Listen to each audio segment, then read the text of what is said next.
السلام علیکم سید یاسمین تبسم، کیسے ہیں آپ سب لوگ؟ آج ہم سورہ منافق رہے ہیں جو کہ 28ویں سپارے میں ہے۔ یہ بھی مدنی صورت ہے، اس کی 11 آیات ہیں، 180 اس کے کلمات ہیں، 976 اس کے حروف ہیں اور اس میں بھی کل 2 رکوع ہیں۔ تو شروع کرتے ہیں۔ اعوذ باللہ من الشیطان الرجیم، بسم اللہ الرحمن الرحیم۔ اے نبی، جب منافق لوگ آپ کے پاس آتے ہیں تو کہتے ہیں کہ ہم گواہی دیتے ہیں کہ آپ یقیناً اللہ کے رسول ہیں، اور اللہ جانتا ہے کہ حقیقت میں تم اس کے پیغمبر ہو، لیکن اللہ گواہ ہے کہ منافق جھوٹے لوگ ہیں۔ انہوں نے اپنے قسموں کو ڈھال بنا رکھا ہے، پھر یہ اللہ کے راستے سے روکتے ہیں۔ یقیناً یہ کام برا ہے جو وہ کرتے ہیں۔ یہ اس لیے ہے کہ پہلے تو یہ ایمان لائے، پھر کافر ہو گئے تو ان کے دلوں پر مہر لگا دی گئی، سو اب یہ سمجھتے ہی نہیں۔ استغفر اللہ۔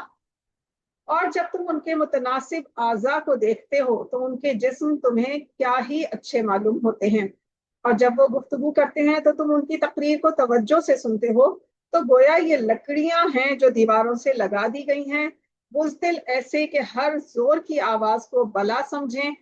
یہی دشمن ہیں، ان سے ڈریں، اللہ ان کو ہلاک کرے، یہ کدھر بھٹکے پھرتے ہیں۔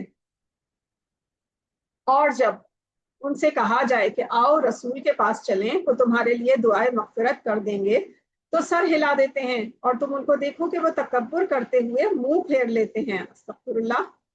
تم ان کے حق میں دعائے مغفرت مانگو یا نہ مانگو، ان کے لیے برابر ہے، اللہ ان کو ہرگز نہ بخشے گا، بے شک اللہ نافرمانوں کو ہدایت نہیں دیا کرتا۔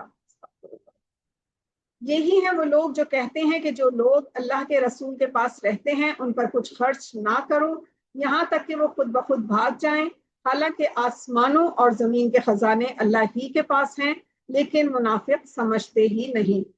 وہ کہتے ہیں کہ اگر لوٹ کر مدینے پہنچے تو عزت والے ذلیل لوگوں کو وہاں سے نکال باہر کریں گے، حالانکہ عزت تو اللہ کی ہے اور اس کے رسول کی اور مومنوں کی، لیکن منافق لوگ نہیں جانتے۔